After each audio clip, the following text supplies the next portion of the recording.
Ladies and gentlemen, welcome back to the workshop. It is fantastic to have you here as ever because we are working on a ZWEIHANDER and we want this thing to be awesome, all sorts of good Damascus beautifulness.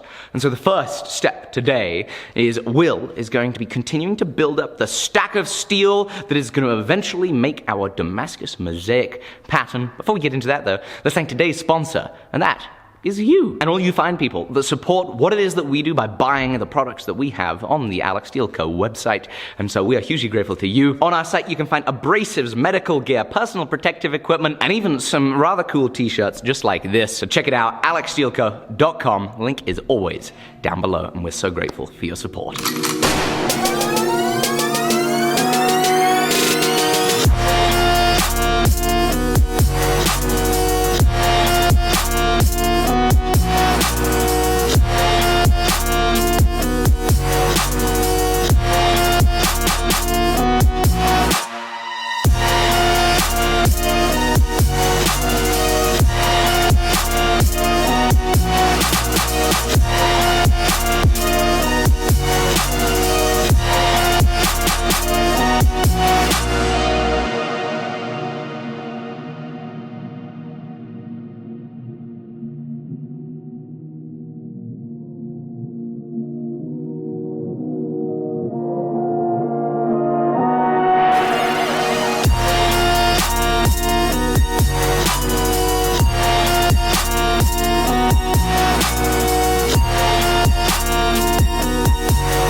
Alrighty everybody, I'm back in the workshop now. Wasn't in the workshop the other day, but I dare say Will has made some incredible progress on this piece of steel. I think we're probably somewhere right around the 15-pound mark, which means that we have about 4 pounds roughly to play with to get down to our final forged out shape. That's cutting it pretty close. I've got to say, I'm just so thrilled with how this pattern is looking. I tell you, I am just thrilled to come in and see what an amazing pattern we have going on right here. Well done, Will. What are all of these things? So these are a couple of the end cuts from the initial stages of the billet. We've got the explosion pattern, some W's, and actually one of the final end cuts of the billet. We've got 1, 2, 3, 4, 5, 6, 7 pieces to give away to you lovely people. That's right, we've got 7 of these things to give away, and the way you can enter is to just simply drop a comment down below at the bottom of this video. That's all. We're going to be picking 6 of you at random to win one of the offcuts, but the most special offcut that is an end slice of the very billet that we're going to be tiling into the blade, that's going to be given away to the person with the most upvotes underneath this. So get some humor in there, and can't wait to see what you come up with. So what are the next steps here, Alec? I was thinking that we're kind of in a pickle because we need to get that bar perfectly flat. But the bar length is about 30 inches right now, and that is longer than the travel of the mill, which is how we need to get this thing flattened off. And so, what are we going to do? We're going to cut it in half. I think that's the way. We're going to set up our angle, we're going to cut this thing in half, and then basically just face it in 2 separate pieces at the same time on the mill. Amazing.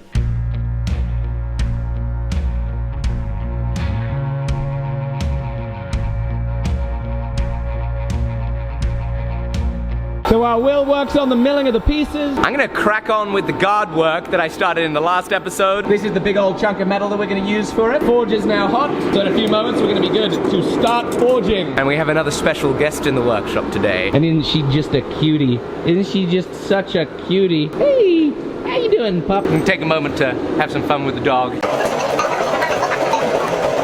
Okay, I put her in the office because we are about to make A whole lot of noise, which is not good for a puppy's ears. It's power hammer time.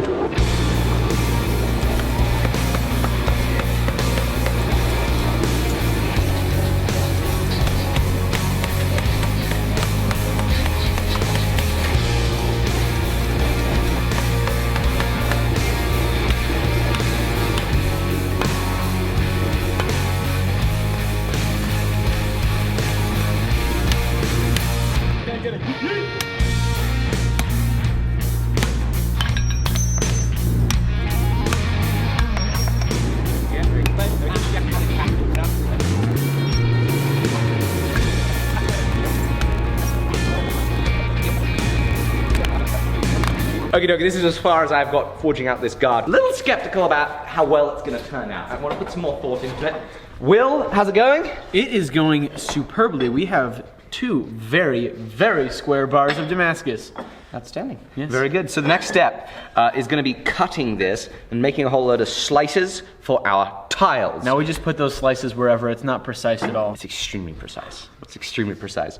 This is kind of one of the moments where we have to keep track of what we're doing as well as possible. I've got some center punch marks here where we cut the steel, and the thing that we want to do is make sure that every orientation change, every piece next to one another is next to one another in the final stack, because this wants to be as neat as possible. The pattern here at this end of the bar is meant to be the same as the pattern at this end of the bar, but at the end of the day, it's never the exact same. So in order to have the most consistent pattern going up the whole piece, we want to keep track of everything. We're going to number every piece, and when we do flip them, it's going to be 1, 2, 3, 4, 5, 6, 7, 8, 9, 10, 11, 12, 13, numbered the whole way, oriented the right way. It's going to be really good. Except there's probably going to be closer to 30 or so tiles in here. 30 points of potential failure. I want to explain to you guys, if you are new to seeing us tile out pieces of steel, exactly how it works, and the way that we're going to articulate it is somehow. Ah, very good. So here's how we're going to explain tiling a piece of steel. If you imagine that this piece of Kaizen foam, which has yellow layers in the middle, black layers on the top, is our pattern, we can only see those layers that contain it from the end. We can't see it from the sides. So it's in the wrong orientation for making a sword, because you can't get a sword out of this. And so what we want is we want to get this pattern repeating up the blade, which requires an orientation change. So we slice down, in this case, at a 30-degree angle, 33-degree angle. So once we make those cuts at that angle, we're then able to flip each set of pieces up. These individual pieces, we refer to them as tiles, and they now sit with the end grain facing the world from what it was originally. But you might be wondering, why do we set it up like this at an angle with our tiles, instead of just making square cuts and turning the pieces 90 degrees? Well, that's because we've got to consider our direction of welding. Where are we going to be hammering on this to get those two surfaces to join? We can only really hammer this way. We can't hammer this way on a huge long 6-foot, 10-foot, 8-foot blade. We gotta hammer this way, and by having these 33-degree angles, as we push down and hammer on it, we are actually able to get these two surfaces to stick together really quite effectively. It's incredible how strong forge welding is, just so much that you can get a very strong blade with those joints. So, just like on this piece of foam, it's time to cut that, and then I'm going to think about the guard and probably decide to start again, as is the norm here on the Alec Steele channel. Side note, check this out. Look what just came in. Tongs and hammers on the sleeves. Hey Will, check this out. Isn't that cool? I like it. That's super. I really like that. Yeah. I really like That's that. very cool. It's like having tattoos, but if you're not I'm not cool enough to actually have tattoos, but now I get to have t-shirt tattoos. So we are back to the guard. And I gotta say, I am nervous and skeptical about how successful this is going to be. I'm not as nervous as I was since having put it on top of this, because we're definitely not far off. It's just that I'm concerned about having the room to make it neat and accurate. I'm also concerned about the fact that we're most likely going to have to spend 10 hours grinding on this thing, because I am not good enough at forging to pull off a very close forge to finish result. This definitely needs wider holes, but we definitely don't have a drift large enough to open it up that far. So what I'm probably going to have to do is take it to the horn and forge it on the horn, using this as a mandrel and hammering on the edges here, which will stretch this out and enlarge the size of it. Once we do get that bigger, we'll then see how well forging out the quillons will go.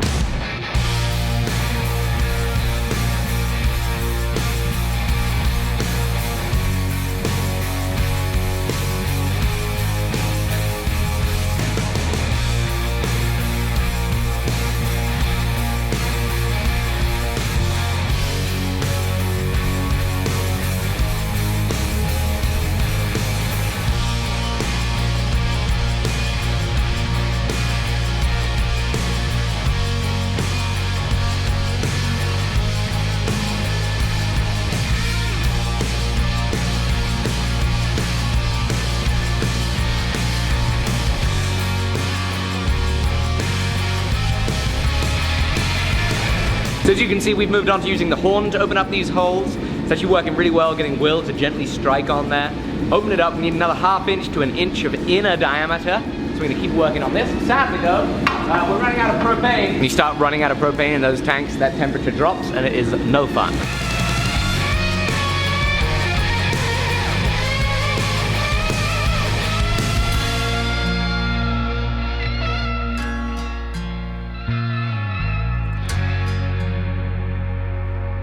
Okay, that forge is so cold. We are so far out of propane that there is absolutely no point in even trying to forge anymore.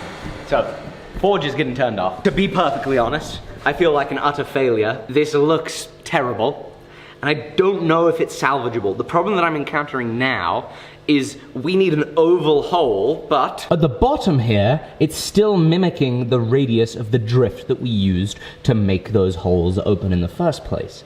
Now that we're working on the horn of the anvil, I'm really struggling as to how to open up the interior of these holes when we can't hammer on the interior of these holes. We can only hammer on the periphery. so it's got me in a little bit of a pickle, in a little bit of a bind. And I'm not feeling particularly great about it. Days like this are incredibly frustrating. They suck. I want to make progress on this thing.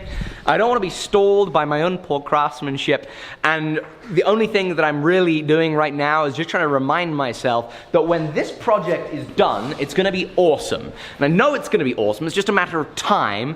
And invariably, it's a matter of making these mistakes, overcoming them, and achieving something better. We're going to get there. It's just going to take a little longer than I'd like. And in these moments of frustration when I'm not able to achieve what I want, helping remember that is good consolation. We're gonna get there. It's gonna take a moment. We're probably gonna have plenty more frustrations along the way, but we're gonna get there. We're gonna end up with a beautiful piece of work. It's just gonna take a little more effort.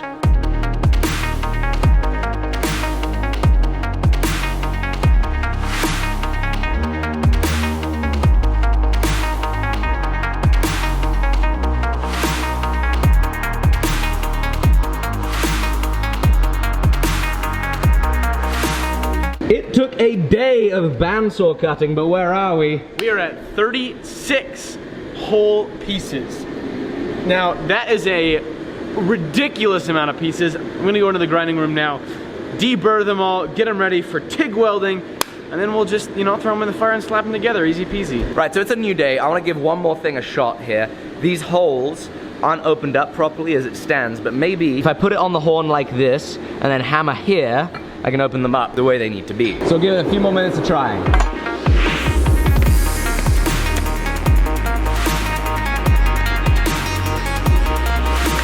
Okay, folks, I think my wishful thinking has finally met its end. This piece is definitely not going to be the guard piece. 100% starting again. Now it's back to the drawing board.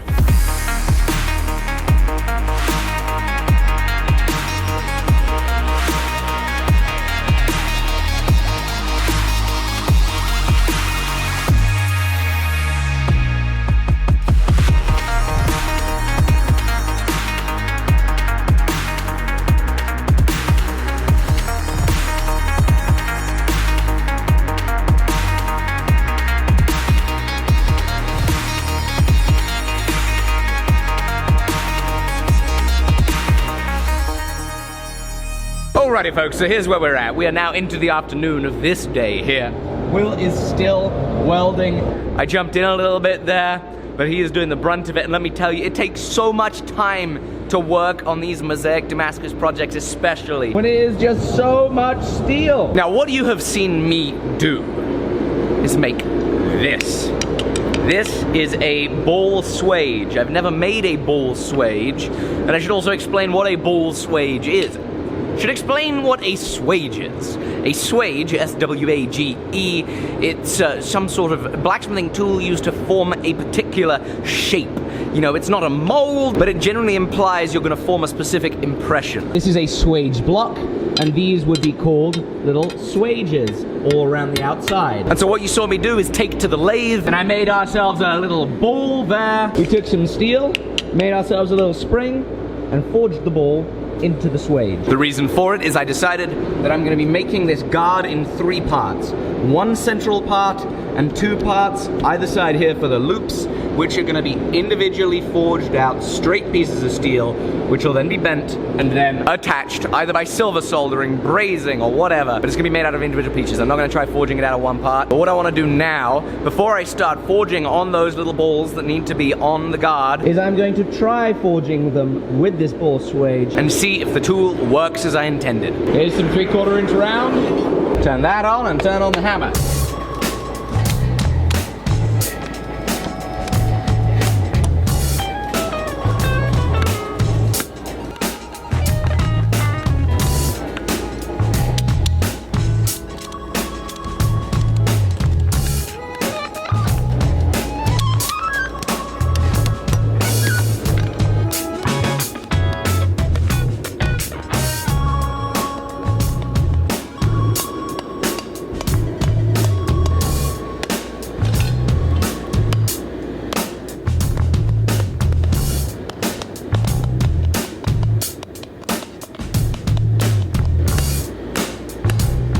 Much better. Oh boy. Well, folks, this is an embarrassing day. A day of failures. Actually, it's multiple days. There's been several days of failures. My attempt to forge the balls on the end of the quillons has failed. They all look terrible, which means we have to rely on our trusty friend, the grinder, to make all this work.